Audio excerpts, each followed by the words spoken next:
Hi, this is Danny Flex from SecondsOut, here with Shane McGuigan at McGuigan's Gym in London. How are you doing today, Shane? Good, Danny, mate. Thank you very much. How are you? I'm very good. It seems, just from a brief look around the gym, you've got your hands full at the moment. Lots of boxers around. Do you want to tell us a bit about, first of all, who's here today and what they've got coming up? Yeah, well, obviously the George Groves is out at the moment with, he's in the rehabilitation stage. But he's just starting to come back into the gym, and Josh Taylor is preparing himself for a June date. We've got a big name coming over to Glasgow to fight him. That'll be announced soon. And on the undercard of that, you've got Chantel Cameron. She'll be fighting as well. You've got Chris Smith. You've got Lee McGregor, and you've got a guy that he might not be on that show, but starting to work with another guy called Chris Congo as well. So it's a busy stable and it's growing all the time, but it's a good laugh. What's the key to balancing all these different fighters and personalities, both in terms of your own time and also in terms of keeping everyone happy? Well, that's the thing, you've got to make sure they get individual sessions, they get individual time, and their strength and conditioning sessions are tailored to their means. Boxing pad sessions are tailored to their means as well, and I train them all as individuals, not as a group. So it's a lot more time for myself, but I feel like that's the best way to get the most out of them. So it's just structure. The more people coming in, I just need to structure the time more. I've got Josh Pritchard, my assistant, who's fantastic at wrapping hands. He's always wrapping the hands up, making sure that it's just like it goes like clockwork, and it's better whenever we've got specific dates and we've got specific opponents we can work towards. But at the moment, a lot of the time they're building themselves as fighters, so we need to just make sure that their technique's correct. They're punching with the right power, turning their rotation and stuff like that, and then working on them as athletes as well outside. So the only thing that they really do together is the sprints sometimes and the circuits together. Which of the fighters would you say is your hardest trainer? I'd say Taylor's probably the hardest grafter, like when it comes to the boxing side of things. Chris Smith's very meticulous with his preparation outside it, and he eats well. He's got good knowledge on that, in nutrition and sort of strength and conditioning as well. So, but I would say overall, Chantel Cameron trumps them all. She literally is just like a workhorse. She just keeps going and going. So, it's great because just everybody else like sees her training and grafting away, and they raise themselves by 5-10%. Who's the funniest? Who's got the best banter?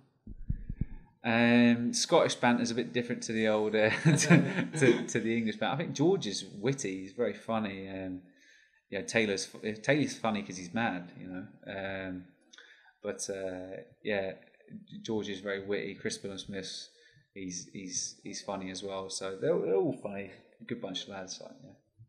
In terms of sparring, how much of a bonus is it that you've got some guys who are around the same weight, so you don't have to bring in as much external sparring as perhaps you would if you had less fighters?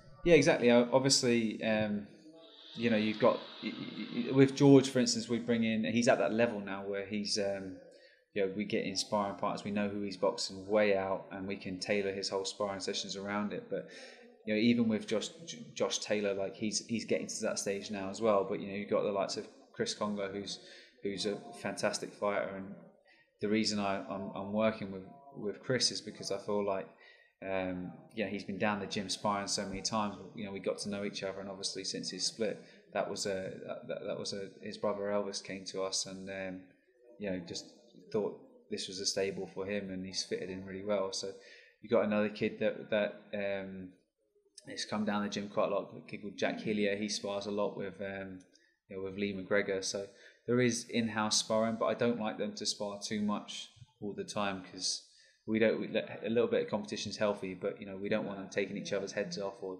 putting miles on the clock with each other. This is about learning. It's about honing your skills really, and if you're just going hell for leather because you're trying to impress, because you want to be the best of the gym, it's not ideal. So we do bring a lot of external sparring in, like the likes of Sam McNess has been in to spar Taylor this week. Fantastic fighter, really improving a lot under Gary Lockett, and we've got great quality sparring in and around London for everyone really. And just before I let you go, what does the future hold for the gym? Do you plan on adding more people, or is it more kind of quality over quantity at this stage? The way I've always done it is always sort of quality over quantity, but you know, I just like to work with fighters. I like to work with different guys. You know, for me, it's like, this is my passion. Like, I love it. So I don't want to just be working with 3 guys. You know, I feel like at certain stages I can't have 8 or 9 guys fighting at world level because you just don't have enough time. But if you've got guys coming through, prospects coming through, that, you know, you can develop them slowly, and you know, they, you know, it's not, they're not doing 12, 14 week camps for every single fight. You know, they're doing 3 or 4, and they're getting that experience. I feel like it's healthy. It's good for the guys at the top as well, because they're seeing people coming in, and you know, and that hunger and that passion for boxing still. You know, when you turn pro, you're buzzing. And you're like, you've been pro for 8 or 9 years. You're like, okay, this is a job. So it's nice to have different dynamics in the gym. But I think I'm gonna cap it pretty soon. It's a busy stable, but you know, as I said, I find it hard to say no to people. But also, you know, I just like working. I like working with fighters. Shane McGuigan, thanks for your time. Cheers, Danny. Appreciate it, mate.